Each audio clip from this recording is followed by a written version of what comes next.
yet another episode of Patkai Pass. We are here at Don Bosco Higher Secondary School for the conversation on Chill the NLTP Act continue in Nagaland, organized by the Morung Foundation and the Morung Express. Today we are honored to have 5 respondents with us. We have Kate Ila, who is the director of Prodigals Home. Prohibition, good intention, but no action. Implementation is a failure. We have Kivisito Angami, Additional Commissioner, Excise Department. After the imposition of prohibition, it has been the general mindset of the people and the authority alike. The Excise Department has ceased to exist. We have Panganumba Kichu, Professor of Society, Christian Ethics and Contextual Theology, Oriental Theological Seminary. The first thing we should be doing regarding prohibition is to bring the topic out to the public domain. We have Salekyu Sangtam, Assistant Professor, International Relations and Political Science, Northeast Christian University, Dimapur. But it's a matter of human life. It's a matter of what can we do to understand better what drives individuals to go and drink. And we have Kahotu Jishi Sumi, GB Hebishi Village. But one thing you must be clear of is that prohibition affects only the poor. When we talk about this prohibition and our Naga society in the state of Nagaland, and from my experience of working in this sector with the man who drinks and takes drugs, from the women who are affected because of the menfolk who are into drinking, and our experience of working with children who are affected because their fathers are drinking or their mothers are drinking or somebody else is in the family is drinking. Some of you would argue, anyone wish to argue, that we should prohibit alcohol. There should be a prohibition of alcohol because it makes the society better. Some may argue that, but is that truly the case? We have a bigger force, an external force that has used liquor and money, wealth, to destroy a people, a nation. I don't want to get into all the details. We have the General Timaya Road in Bangalore. All of you are well versed with that history. But we know of indigenous communities, Native American communities being totally devastated, destroyed by wine. Keep this in mind. Prohibition affects only the poor. Now, broadly speaking, there are 3 types of drinkers. The therapeutic drinker, the one who drinks to ease his aches, relax, and maybe enjoy the medicinal properties of alcohol. Then there is the social drinker, the one who drinks to lower his inhibitions in a social gathering. The third is the alcoholic, the person who seemingly cannot function without alcohol. Now the problem is we define alcoholics as criminals, as wife beaters, as child beaters, as parent beaters. But that is not the case. Just because a person is addicted to alcohol does not make him any history. What prohibition seeks to do is to address the problems of society by banning the substance. Now, this is a very call it a sanctimonious approach. You do not address the problem, you do not take the time and effort to address the problem of alcoholism, what drives a man to drink, but you seek to remove the cause. Prohibition does not affect the alcohol market. Now, when you have a scarcity of a commodity which is in high demand, then the price rises.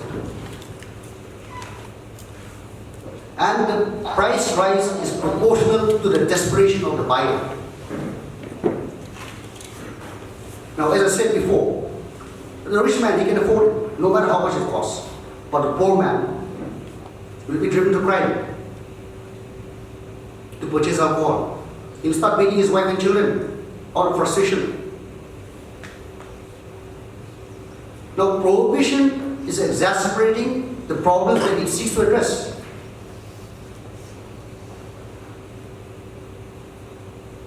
So, economically, it's not a question of cash terms. I'm talking about the effect on the users. Prohibition makes no sense. Now, you have something which people are willing to buy for at any price. So, there you have a supplier. This is the law of nature. Nature abhors a vacuum. There will always be someone to supply some need. So then the bootlegger comes into the picture. Now the bootlegger will do anything to protect his profits. It is massive. It's not a joke. It's not a small business. He will bribe, he will threaten, he will even murder anybody standing in the way of his profits. Now what has prohibition achieved? It has not addressed any of the problems. In fact, it has created more crimes and it has opened up a new category of crime, bootlegging, illegal distilling of alcohol. It does not address the problems of society. It increases the problems of society. Now, we must always keep in mind the examples of the people who have come before us, more advanced societies. I write on numerous topics so that we Nagas may not make the mistakes that other people have made before us.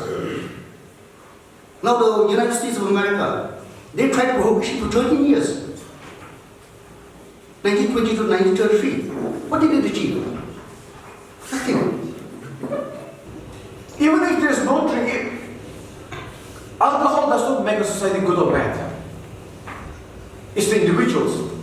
We may be a society where nobody drinks, but if we ourselves are spiteful and resentful towards others, then it doesn't change a thing.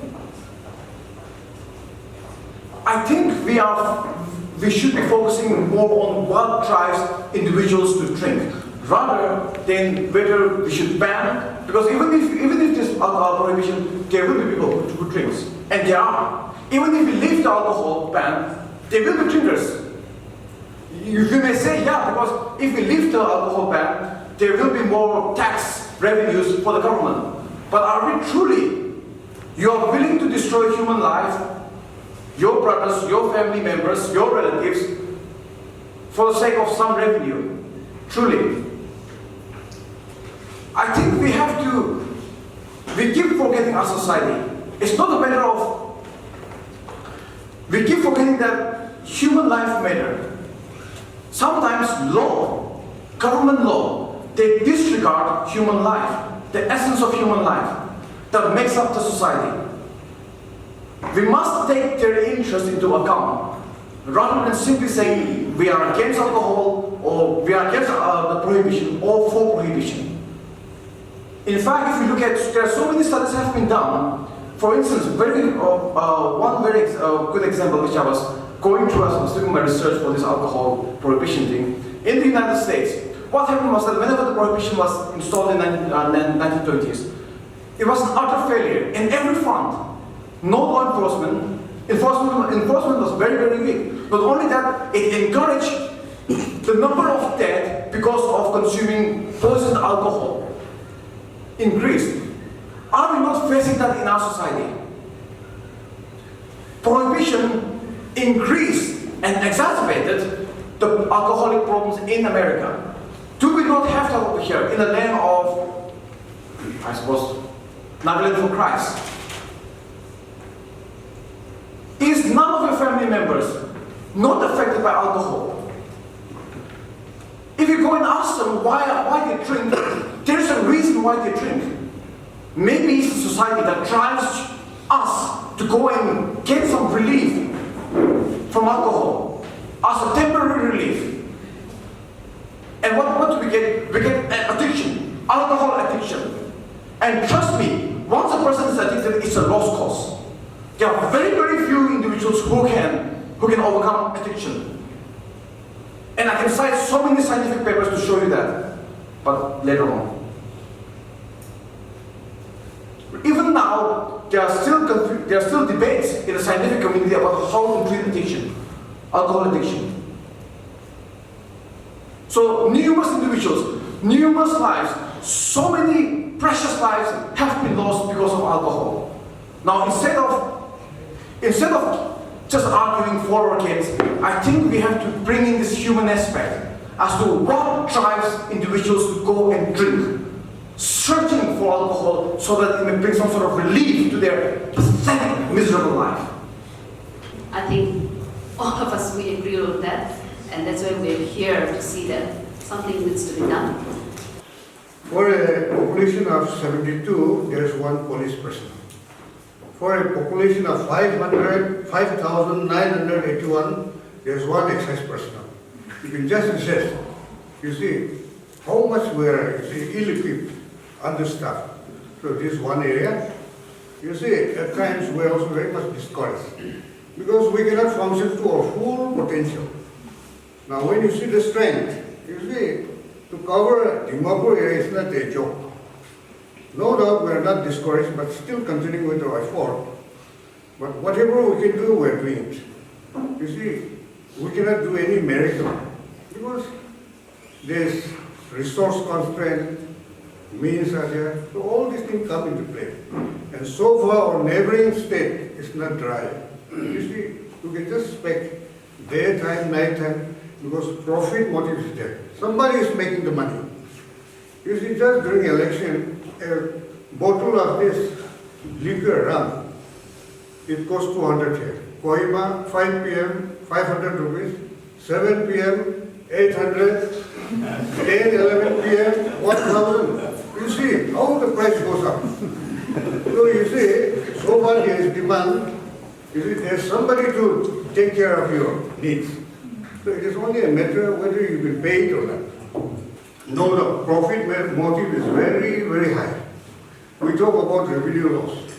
Forget about revenue. When the government decided to impose prohibition, they have already decided to forward all kinds of revenue. Now it is affecting the economy of the state. Part of the money goes out of circulation.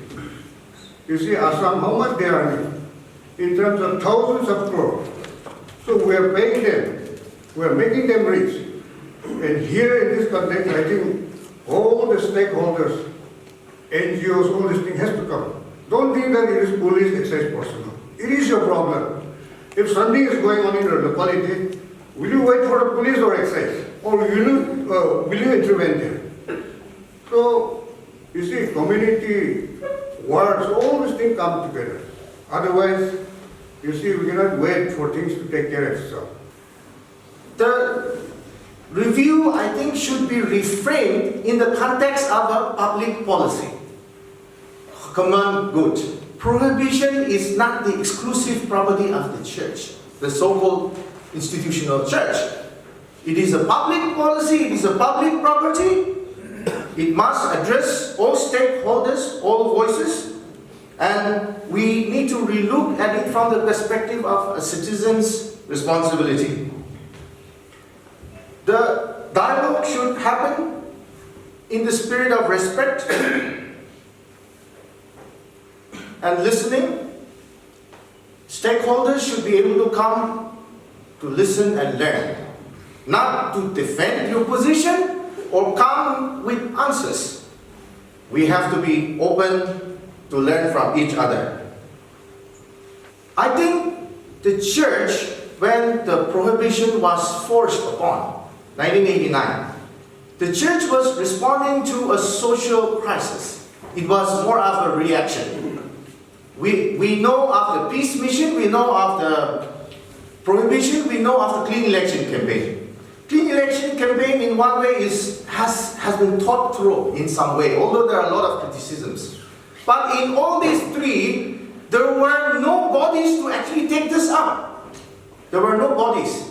And therefore, the commitment, the intention that went into this movement should be respected.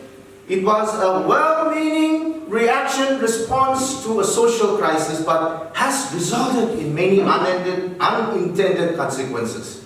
And therefore, the contribution of the church has to be respected. If we start with that premise, then I think the church will be able to come to a platform of dialogue. I feel that the church, institutional church, should be the first agent to initiate a dialogue and a review of the Prohibition Act.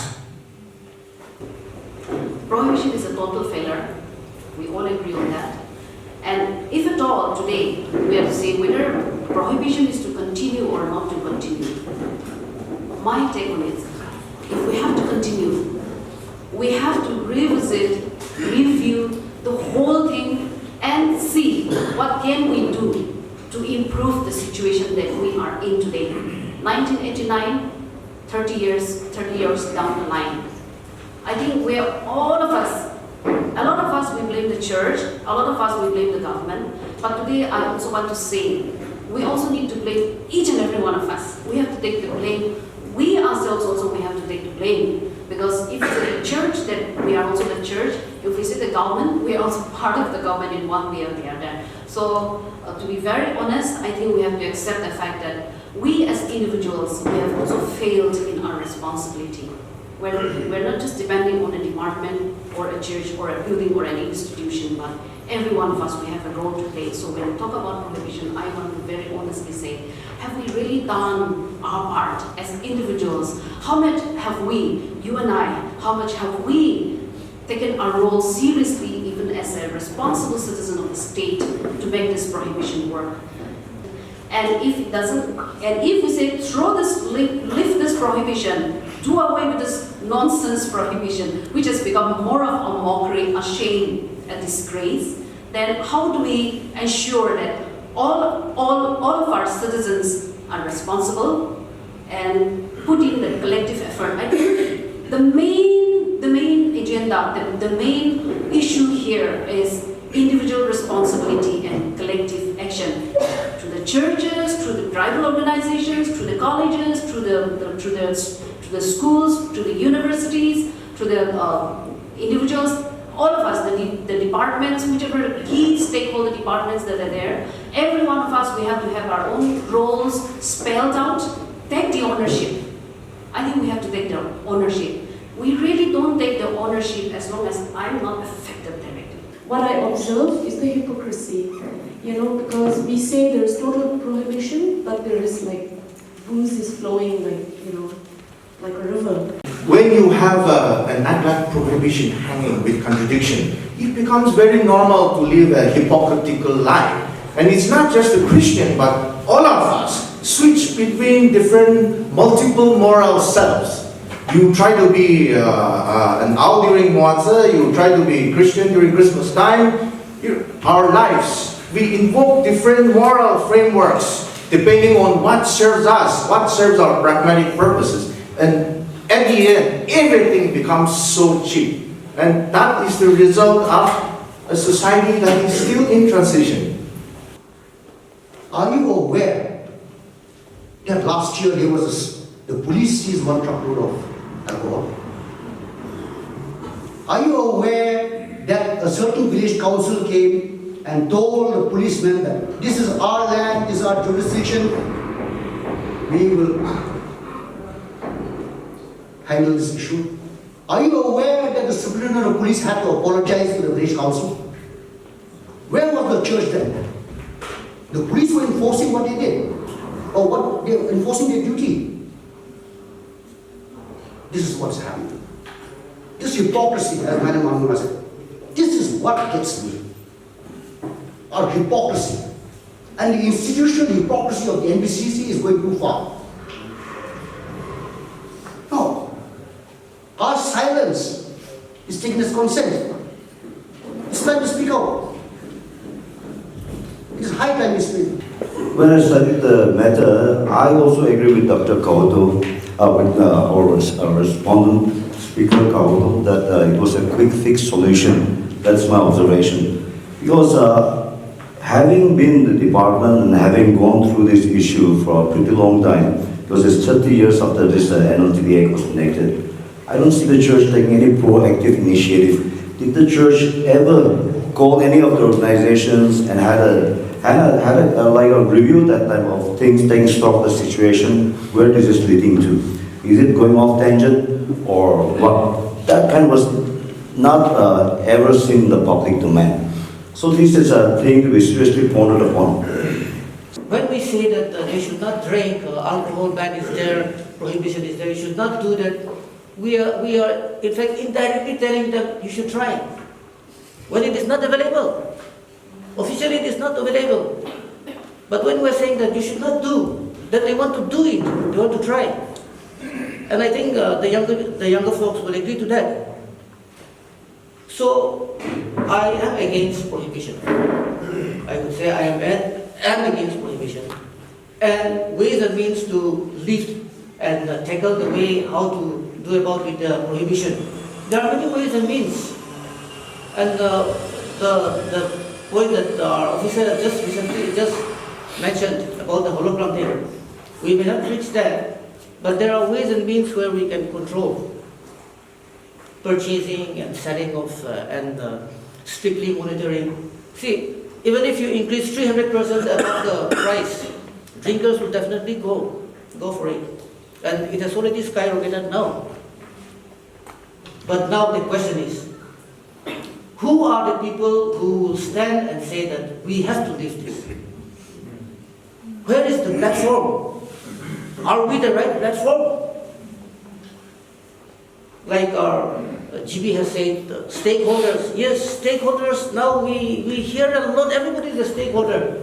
But it has become so funny. We say stakeholder, but who are the stakeholders? And which is the right platform? How can we bring this to the NBCC as well as the government so that they can come and then sit for a discussion, an open discussion?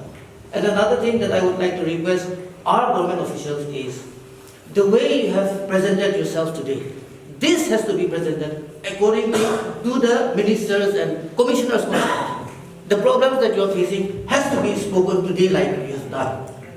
Let Naga Christians, it's not just the church, if the NBCC is damn cold, petrified, let people take up the process because we're all Christians. We cannot just simply wait for NBCC. But I think we need a time where a collective Naga process should emerge, where there is sound reasoning, education and consultation on the issue for at least 1 or 2 years. That should prepare the grounds for making a decision. This is also partially in response to my friend Kauto. We are a deeply divided society, isn't it? We cannot implement anything now. Look at the political issue. Not even a single institution is standing well in Nagaland, right? Naga society. All of us know that. We are a deeply broken society. What are we going to do? We need to build our community. And I think there has to be a process.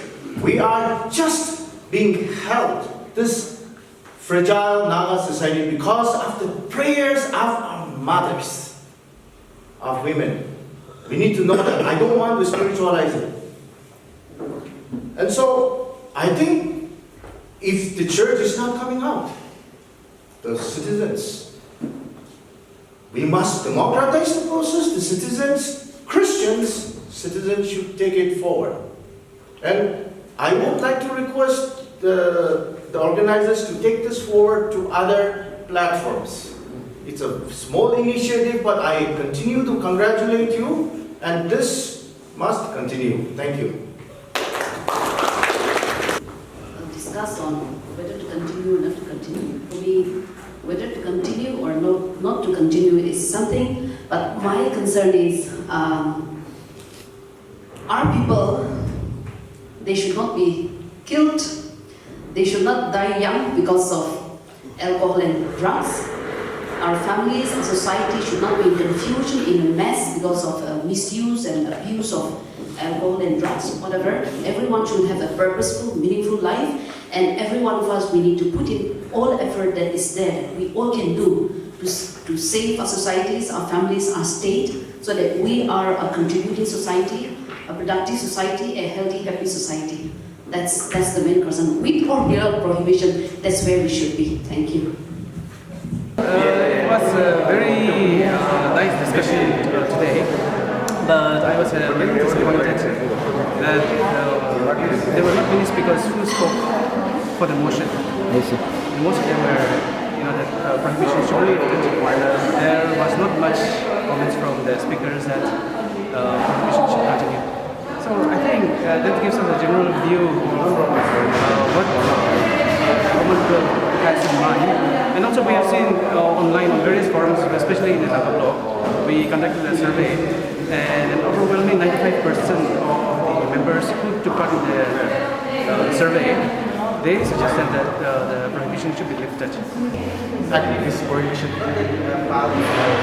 What I can reiterate is because of adulterated alcohol, lives are getting shorter, and it should be lifted. And when it is lifted, regulatory body will be there to ensure the quality. And we are losing revenues in terms of powers, and I think that is a huge loss. I wanted to say that. It's not a matter of whether prohibition should continue or not, but it's a matter of whether we are understanding the larger picture of prohibition. So that is with that intention we initiated this conversation. And also we wanted to democratize the understanding of prohibition. And that's how we invited people to be the respondents. Who were the respondents were not the usual stakeholders that we see, but I feel that they represent the people who are the real stakeholders. Okay, so that's it for today's episode. This was a hot topic that has been rising up, and through today's conversation and discussion, it is clear that prohibition is not the solution for this issue. So you can comment down below that whether you support prohibition or you oppose it.